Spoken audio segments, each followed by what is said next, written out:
Last July, Chicago started to phase out the sub-minimum wage for tipped workers, also known as a tip credit. That meant that their employer would start to pay them more, increasing their wages over the next 5 years until reaching the full minimum wage by 2028.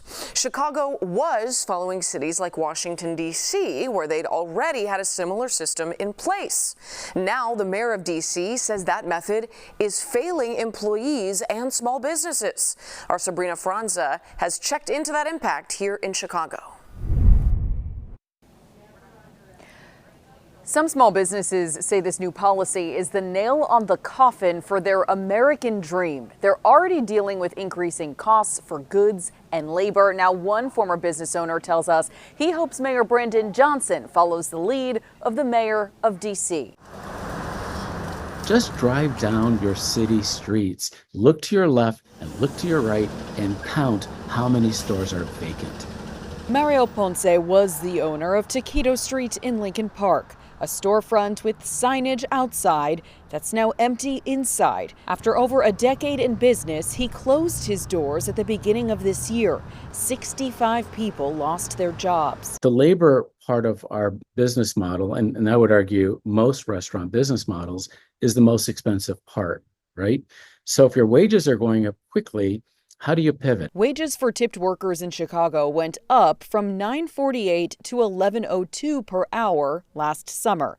Over the next 5 years, that wage will increase 8% each year until it reaches the full minimum wage in 2028. If this legislation becomes law, Sam Toya, the CEO of the Illinois Restaurant Association, says Mayor Muriel Bowser in D.C. is doing the right thing by asking to repeal the controversial order. we think that's a pragmatic decision-making that accounts for the job losses and restaurant closures that D.C. has faced since the elimination started. His organization says 100 Chicago restaurants have closed between July 1st of 2024 and December 31st of 2024, with 5,200 jobs lost.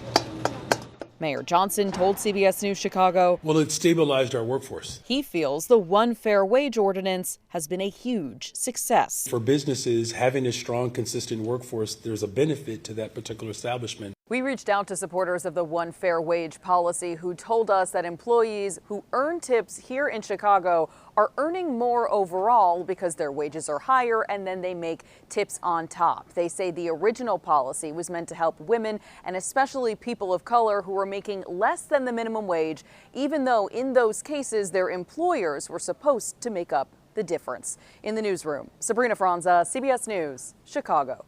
Interesting. Thank you, Sabrina.